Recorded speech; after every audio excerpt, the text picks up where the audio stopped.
Everyone, this is Ritu. आज हम पढ़ेंगे class 10th R D Sharma new edition 2023 chapter 2 which is polynomials exercise 2.2 का question number 2। Find a cubic polynomial with the sum of the product of its zeroes taken 2 at a time and product of its zeroes as 3, -1 and -3 respectively. तो हमें क्या करना है, देखो हमें एक cubic polynomial को फाइंड आउट करना है। क्यूबिक पॉलिनोमियल, जैसे ही हमें ये क्वेश्चन दिखे कि फाइंड अ क्यूबिक पॉलिनोमियल, तो उसकी एक इक्वेशन होती है जो हमारे माइंड में क्लिक होनी चाहिए। वो क्या होती है? के x cube minus alpha plus beta plus gamma x square plus alpha into beta into gamma into alpha into x square minus alpha beta and gamma. तो यहाँ पर ये बहुत सिंपल क्वेश्चन है।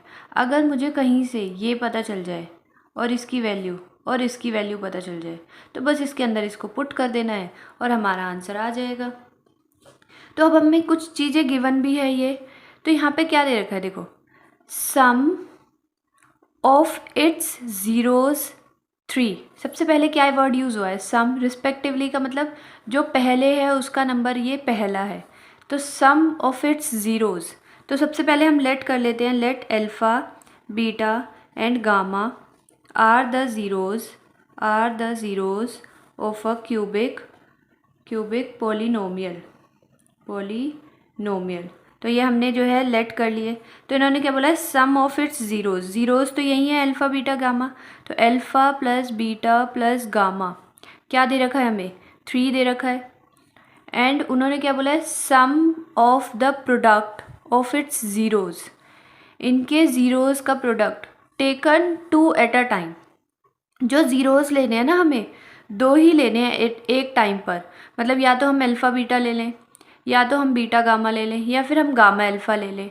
तो 2 लेने हैं एक टाइम पे, तो उनका प्रोडक्ट, तो alpha beta, beta gamma, gamma alpha. अब दोबारा पढ़ेंगे इसे। सम ऑफ द प्रोडक्ट, तो सम ऑफ द, ये प्रोडक्ट हो गए, तो इनका सम मतलब प्लस इक्वल्स टू में क्या दे रखा है? -1। तो ये सेकंड में है, तो ये। And third is product of its zeros क्या है हमारे? Alpha beta gamma. तो इनका जो प्रोडक्ट है वो हमें क्या दे रखा है? -3 दे रखा है। तो ये तीनों चीज़ें तो हमें क्या है? ये तो गिवन है, ये चीज़ें हमें गिवन है।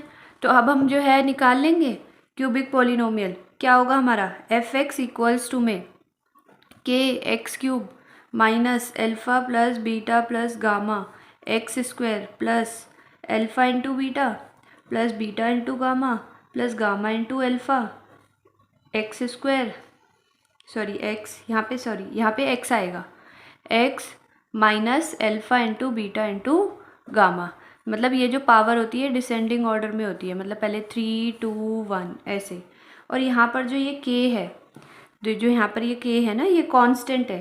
तो के is non zero real number. और इसको आप ऐसे भी लिख सकते हो कि k is not equal to zero. यहाँ पे जो ये के है ये ज़ीरो नहीं हो सकता, अदरवाइज़ ये पूरा का पूरा क्या हो जाएगा? ज़ीरो हो जाएगा। तो ये हो गया के एक्स क्यूब माइनस सम क्या दे रखा है हमें? 3 एक्स स्क्वायर प्लस, अब ये हमें क्या दे रखा है? इसकी वैल्यू भी दी हुई है हमें, -1 इंटू एक्स माइनस, और ये प्रोडक्ट दे रखा है हमें -3। तो ये हो गया हमारा k x cube minus 3 x square plus minus x, 1 हम लिखते दिए वेरिएबल के साथ, minus plus 3। So this is our answer. Question number 3। If the zeros of the polynomial fx equals to 2x cube minus 15x square plus 37x minus 30 are in AP means arithmetic progression, find them। तो ये हमें देखो इसकी highest power क्या है? 3 है। तो मतलब हमें ये क्यूबिक पोलिनोमियल दे रखा है।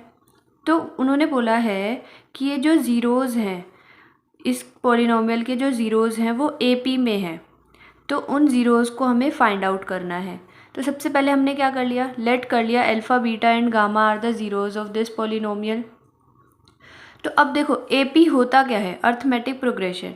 एक पैटर्न होता है, जैसे 2,4,6।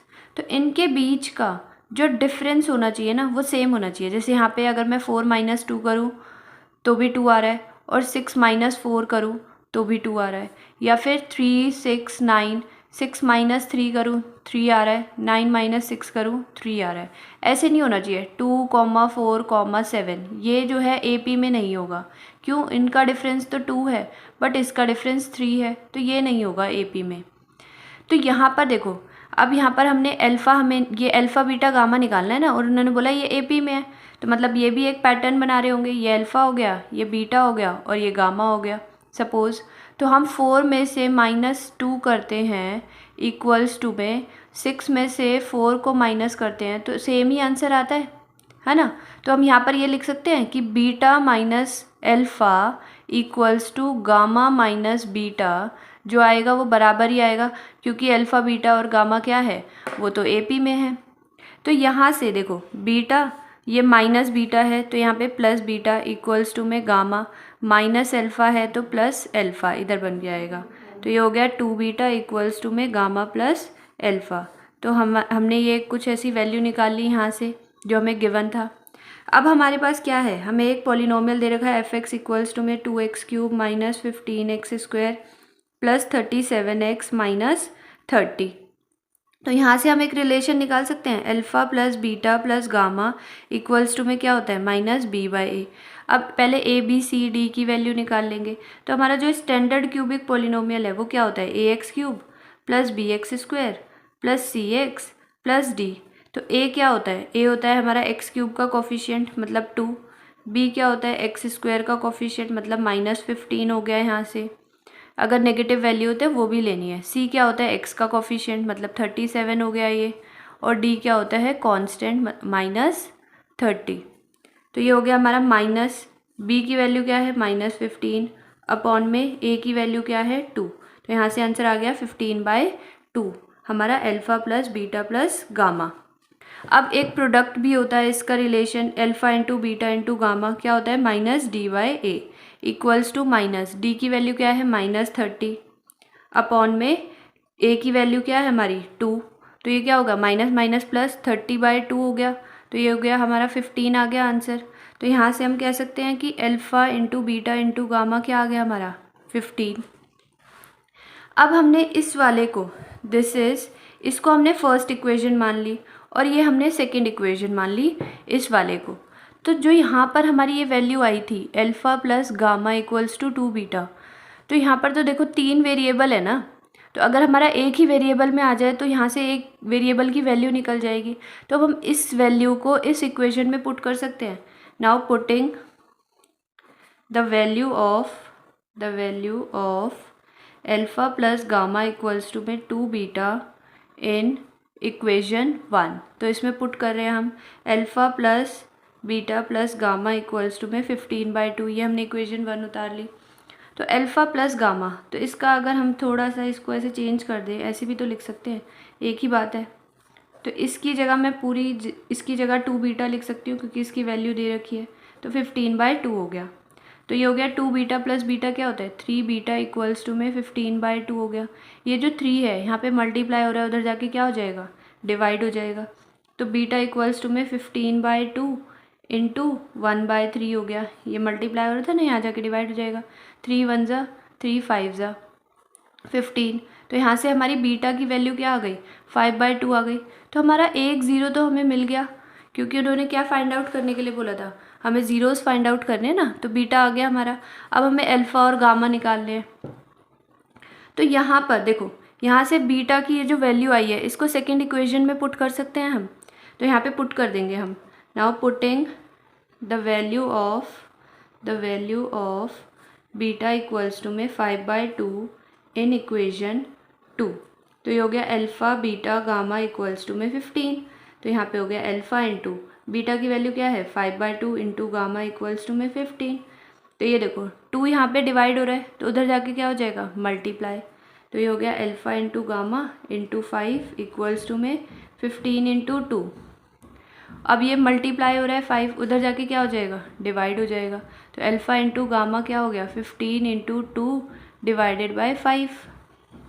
यहाँ पे हमारा 5 आ गया, तो ये 5 1 ज़ा 5, 5 3 ज़ा 15 हो गया, तो 3 2 ज़ा 6। तो हम यहाँ से कह सकते हैं कि अल्फ़ा इंटू गामा हमारे क्या आ गया है, 6 आ गया है। तो हमारे पास ये आ गया था 2 बीटा इक्वल्स टू में गामा प्लस अल्फ़ा, और alpha into gamma equals to में 6 दे रखा था, और हमने बीटा की वैल्यू निकाल ली थी 5/2। तो अब देखो ये दो वेरिएबल में है, अगर एक ही वेरिएबल में हो तो हम यहाँ से जो है उस वेरिएबल की वैल्यू को फाइंड आउट कर सकते हैं। तो अगर हम इसके अंदर ये इस वाली वैल्यू, इस रिलेशन के अंदर अगर हम बीटा की वैल्यू को पुट कर दें तो क्या होगा, देखो 2 इंटू बीटा क्या है 5/2 इक्वल्स टू में अल्फ़ा प्लस गामा।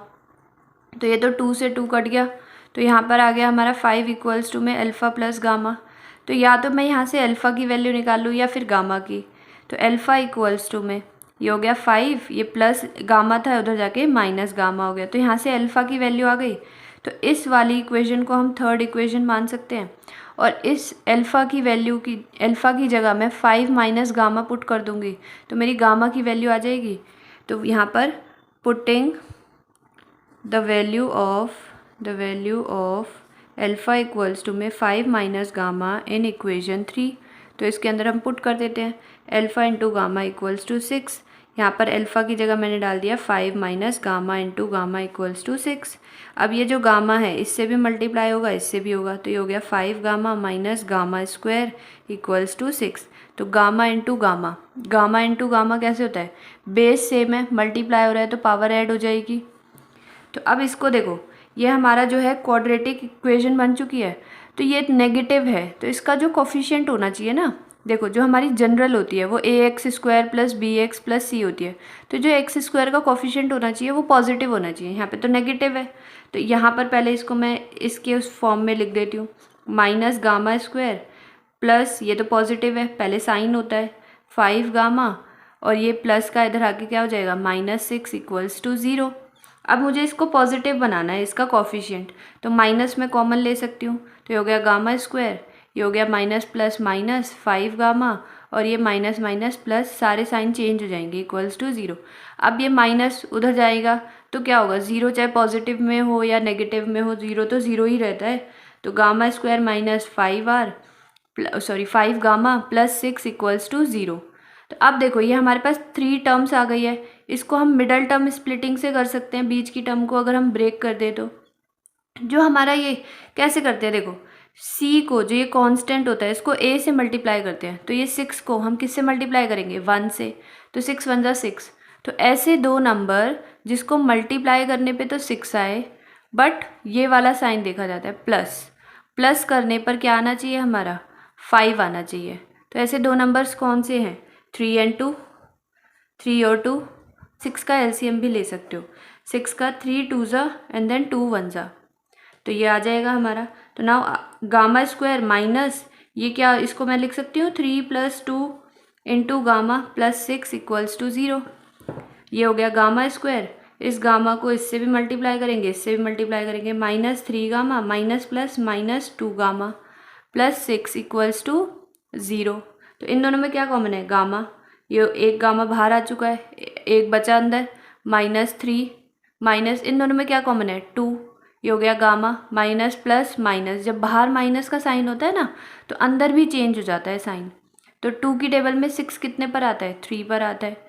तो देखो ये और ये हमारा सेम आ गया, दैट मीन्स हमारे फैक्टर बन गए हैं। तो ये हो गया एक गामा -3, एक हो गया गामा -2 इक्वल्स टू 0। तो इन दोनों को ही हम 0 से इक्वेट कर देंगे, तो gamma -2 equals to 0, gamma -3 equals to 0। तो यहाँ से गामा की वैल्यू क्या आ गई 2, और यहाँ से गामा की वैल्यू क्या आ गई हमारी 3। तो अब यहाँ पे गामा की 2 वैल्यूज़ आ रही हैं, तो मतलब हमारे 2 केस बनेंगे। तो केस 1 में क्या होगा कि जब हमारी गामा की वैल्यू 2 है, और केस 2 क्या होगा जब हमारी गामा की वैल्यू 3 है। तो बीटा की वैल्यू तो 5/2 ही आ रही थी ना, तो हम यहाँ पे बीटा की वैल्यू लिख देंगे, क्योंकि हमें तो अल्फ़ा बीटा गामा निकालना है, यहाँ पे हम बीटा की वैल्यू में लिख देंगे। तो अब अल्फ़ा की वैल्यू चेंज हो जाएगी, क्योंकि हमारे पास जब गामा 2 है तो अल्फ़ा की वैल्यू क्या आएगी, इसके अंदर पुट करके निकाल लो। अगर मैं यहाँ पर गामा की वैल्यू को 2 डालती हूँ तो 5 - 2 कितना होता है 3, तो अल्फ़ा की वैल्यू क्या आ गई 3 आ गई, मतलब 5 - 2 इक्वल्स टू अल्फ़ा, अल्फ़ा की वैल्यू आ गई यहाँ से 3। तो सेम विद दिस अल्फ़ा क्या दे रखा है यहाँ पे 5 माइनस गामा, 5 माइनस गामा हमने 3 डाला तो ये अल्फ़ा की वैल्यू यहाँ पे क्या आ गई 2 आ गई। तो यहाँ के ज़ीरोज़ क्या हैं देखो 2 3 5/2, 2 3 5/2। तो दोनों ही केसेस में ज़ीरोज़ तो हमारे सेम ही आ रहे हैं ना। तो यहाँ पे क्या लिख देंगे हम hence comma in either case zeros of the polynomial are 2, 3 and 5/2. Thank you everyone.